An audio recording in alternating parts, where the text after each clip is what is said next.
Assalamualaikum warahmatullahi wabarakatuh. Perkenalkan, saya Muhammad Kusnul Hakim dengan NIM 6302020050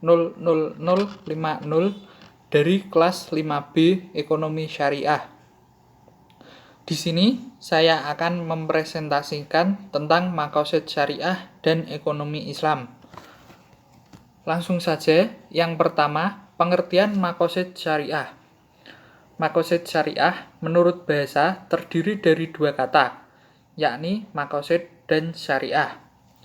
Maqasid yang berarti kesengajaan atau tujuan, dan syariah secara bahasa berarti jalan menuju sumber air.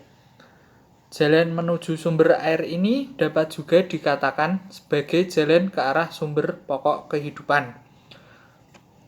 Pengertian bahwa kandungan maqasid syariah adalah kemaslahatan umat manusia.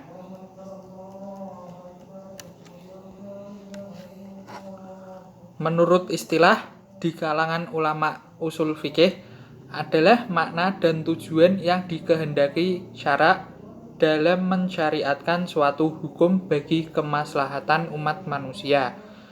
Disebut juga dengan asrar asyariah, yaitu rahasia-rahasia yang terdapat di balik hukum yang ditetapkan oleh syara', berupa kemaslahatan bagi umat manusia baik di dunia maupun di akhirat. Oleh karena itu, Asy-Syafri Jayabakri memandang bahwa kandungan maqasid syariah adalah kemaslahatan. Kemaslahatan itu melalui maqasid syariah tidak hanya dilihat dalam arti teknis belaka. Akan tetapi dalam upaya dinamika dan pengembangan hukum dilihat sebagai suatu yang mengandung nilai filosofis dari hukum-hukum yang disyariatkan Tuhan kepada manusia. Adapun pengertian maslahat dalam ensiklopedi hukum Islam, secara bahasa, maslahat yang artinya sama dengan manfaat. Oleh karena itu, segala sesuatu yang mempunyai nilai manfaat bisa dikatakan sebagai maslahah. Sedangkan pengertian maslahat secara istilah, salah satunya menurut Imam Al-Ghazali mengatakan bahwa maslahat adalah mengambil manfaat dan menolak kemudaratan dalam rangka memelihara tujuan-tujuan syara'. Selanjutnya, pembagian dan metode memahami maqasid syariah. Menurut Syatibi, maqasid dapat dipilah menjadi dua bagian.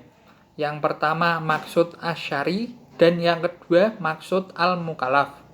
Terdapat teori pokok pada maqasid maksud asyari terdiri dari 4 bagian.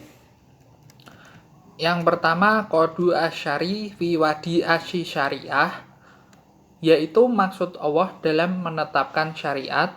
Yang kedua qasdu asyari fi wadi asy syariah lil ifham, yaitu maksud Allah dalam menetapkan syariahnya ini adalah agar dapat dipahami. Yang ketiga, qasdu asy syari fi wadi asy syariah li al taklif bi mutadaha, yaitu maksud Allah dalam menetapkan syariah agar dapat dilaksanakan. Yang keempat, yang terakhir, qasdu asyari fi dukul al mukallaf tahta ahkam asy syariah, yaitu maksud Allah mengapa individu harus menjalankan syariah.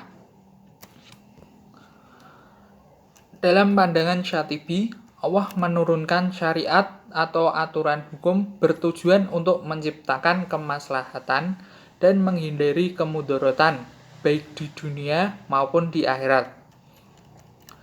Aturan-aturan dalam syariah tidaklah dibuat untuk syariah itu sendiri, melainkan dibuat untuk tujuan kemaslahatan. Sejalan dengan hal tersebut, Muhammad Abu Zahroh juga menyatakan bahwa tujuan hakiki Islam adalah kemaslahatan. Tidak ada satu aturan pun dalam syariah, baik dalam Al-Quran dan As-Sunnah, melainkan di dalamnya terdapat kemaslahatan. Tiga tingkat maqasid atau tujuan syariah menurut Al-Syatibi, yaitu yang pertama, maqasid al-dururiyat, dimaksudkan untuk memelihara 5 unsur pokok dalam kehidupan manusia. 5 unsur pokok ini adalah yang pertama agama, kedua jiwa, ketiga akal, keempat keturunan, dan yang kelima harta. Yang kedua, maqasid al-hajiyat, dimaksudkan untuk menghilangkan kesulitan atau menjadikan pemeliharaan terhadap 5 unsur pokok menjadi lebih baik lagi. Yang ketiga, maqasid al-tasiniyat, dimaksudkan agar manusia dapat melakukan yang terbaik untuk penyempurnaan pemeliharaan 5 unsur pokok. Selanjutnya, maslahah secara hierarki terbagi menjadi 3, yaitu yang pertama, maslahat daruriyat, adalah suatu yang harus ada atau dilaksanakan untuk mewujudkan kemaslahatan yang terkait dengan dimensi duniawi dan ukhrawi. Apabila hal ini tidak ada, maka akan menimbulkan kerusakan, bahkan hilangnya hidup dan kehidupan seperti makan, minum, sholat, puasa, dan ibadah-ibadah lainnya. Yang kedua, maslahah hajiyat.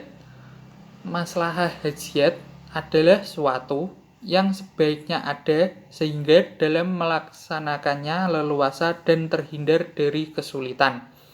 Kalau sesuatu ini tidak ada, maka ia tidak akan menimbulkan kerusakan atau kematian, namun demikian akan berimplikasi adanya musyaqqah dan kesempitan.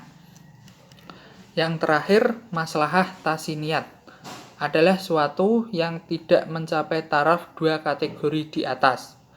Hal-hal yang masuk dalam kategori tasiniyat jika dilakukan akan mendatangkan kesempurnaan dalam suatu aktivitas yang dilakukan, dan apabila ditinggalkan maka tidak akan menimbulkan kesulitan. Selanjutnya, dalam memahami maqasid syariah ada 3 cara yang dikemukakan oleh Syatibi dalam upaya memahami maqasid syariah sebagai berikut. Yang pertama, melakukan analisis terhadap lafal perintah dan larangan. Yang kedua, penelaahan ilah al-amr atau perintah dan al-nahi atau larangan. Yang ketiga, analisis terhadap al-sukut. Selanjutnya, prinsip dasar ekonomi Islam. Sistem ekonomi Islam adalah sistem ekonomi yang berbasis ajaran Islam. Sistem ekonomi Islam ini telah dijalankan sejak berabad-abad lalu, sejak zaman Nabi Muhammad SAW. Sistem ekonomi Islam menerapkan kebersamaan dengan mengedepankan sistem bagi hasil, menghilangkan praktek riba, dan mufakat atas dasar suka sama suka. Nilai-nilai Islam dalam ekonomi syariah bukan hanya untuk kehidupan muslim saja, namun menyangkut seluruh makhluk hidup di muka bumi ini. Prinsip-prinsip dasar ekonomi Islam menurut Umair Capra ada 3, antara lain yang pertama, prinsip tauhid. Prinsip tauhid menjadi landasan utama bagi setiap umat muslim bahwa menjalankan aktivitasnya, termasuk aktivitas ekonomi seperti jual beli. Prinsip ini merefleksikan bahwa penguasa dan pemilik tunggal atas dunia ini adalah Allah. Prinsip tauhid ini yang mendasari pemikiran kehidupan Islam, yaitu khilafah atau khalifah dan adalah atau keadilan. Yang kedua, ada prinsip khilafah. Prinsip khilafah mempresentasikan bahwa manusia adalah khalifah atau wakil Allah di muka bumi ini dengan dianugerahi seperangkat potensi spiritual dan mental serta kelengkapan sumber daya materi yang dapat digunakan untuk hidup dalam rangka menyebarkan misi hidupnya. Yang terakhir, ada prinsip keadilan. Prinsip keadilan adalah salah satu misi utama ajaran Islam, Implikasinya dari prinsip ini adalah yang pertama, pemenuhan kebutuhan pokok manusia. Yang kedua, sumber-sumber pendapatan yang halal dan thoyyib. Yang ketiga, distribusi pendapatan dan kekayaan yang merata. Yang keempat, pertumbuhan dan stabilitas. Maqasid syariah dalam aktivitas ekonomi dan keuangan. Tujuan maqasid syariah terkait kegiatan ekonomi dan keuangan Islam yang telah ditemukan oleh para ulama adalah sebagai berikut. Yang pertama, ada distribusi atau putaran properti secara berkelanjutan. Syariah fokus terhadap keadilan dan manfaat manusia. Oleh sebab itu, syariah mementingkan pencapaian tujuan ini sehingga sebagian besar masyarakat dapat terlibat dalam aktivitas keuangan dan mencegah dari itu terkumpul pada sebagian manusia saja. Yang kedua, investasi kekayaan secara berkelanjutan. Pembangunan hidup manusia tidak hanya meliputi aspek memenuhi kebutuhan asasi mereka saja, tetapi juga peningkatan taraf hidup, dan aspek ini membutuhkan peningkatan terhadap kekayaan dan sumber. Oleh karena itu, harta yang ada harus diinvestasikan sehingga keuntungan dapat dihasilkan dan berbagai proyek yang meningkatkan kehidupan manusia dapat diluncurkan. Kegiatan investasi dapat melahirkan potensi-potensi modal, sumber, dan perusahaan baru. Yang ketiga, pencapaian kemakmuran masyarakat yang lengkap. Tempat tujuan dasar syariah adalah memenuhi kebutuhan asasi setiap anggota masyarakat. Jadi, kemakmuran secara komprehensif harus diproduksi dan kekayaan harus disebarkan secara adil dalam masyarakat. Maka, kegiatan ekonomi dan keuangan tidak dapat berkonsentrasi terhadap pembangkit keuangan semata, tetapi harus juga fokus terhadap keadilan sosial dan kesejahteraan masyarakat. Yang keempat, ada transparansi kegiatan ekonomi dan keuangan. Syariah turut berusaha untuk mencapai tujuan ini untuk menghindari terjadinya konflik, penyalahgunaan dan pemborosan, sumber perselisihan dan pertengkaran atau dendam antar pihak-pihak transaksi dalam urusan ekonomi dan keuangan. Hal ini adalah karena Islam sangat mementingkan keridhaan antara dua pihak yang berdagang atau berbisnis, serta keadilan dalam transaksi yang berlangsung. Jadi, syariah mengatur dalam setiap transaksi serta penetapan persyaratan tertentu dalam transaksi seperti dalam kontrak, murabahah, mudharabah, dan musyarakah. Yang kelima, kepemilikan sah. Tujuan ini didasarkan pada penekanan syariah terhadap kepemilikan serta pengeluaran suatu harta secara halal dan sah.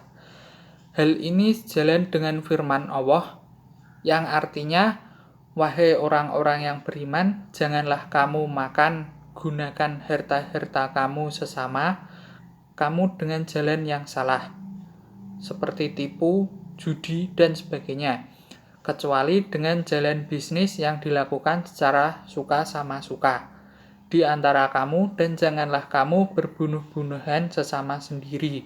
Sesungguhnya Allah selalu penyayang kamu." Maka, dapat disimpulkan bahwa maqasid syariah dalam aspek keuangan dan ekonomi Islam adalah terikat erat atau satu sama lain dan mendukung pelaksanaan sistem ekonomi berkeadilan. Selain itu, kita juga dapat temukan bahwa ulama turut menggarisbawahi tujuan lain seperti meredistribusi properti, mengurangi kesenjangan sosial dan ekonomi masyarakat, dan lain-lain. sebagai bagian dari makosid syariah dalam aspek keuangan dan ekonomi Islam. Maksudnya, makosid yang dapat membimbing ke arah sistem ekonomi berkeadilan di antaranya adalah sebagai berikut. Pertama, aplikasi klasifikasi makosid yaitu daruriyat, hujiyat, dan tasiniyat sebagai panduan dalam membuat keputusan terkait kegiatan ekonomi dan keuangan Islam. Kedua, menimbang maslahah dan doror dalam kegiatan ekonomi dan keuangan Islam. Yang ketiga, promosi dan aplikasi konsep kewirausahaan sosial atau social entrepreneurship yang sejalan dengan syariah. Yang keempat, renovasi praktek urus tadbir perusahaan atau corporate governance agar sejalan dengan panduan Islam. Mungkin sekian presentasi dari saya, kurang lebihnya mohon maaf. Wassalamualaikum warahmatullahi wabarakatuh.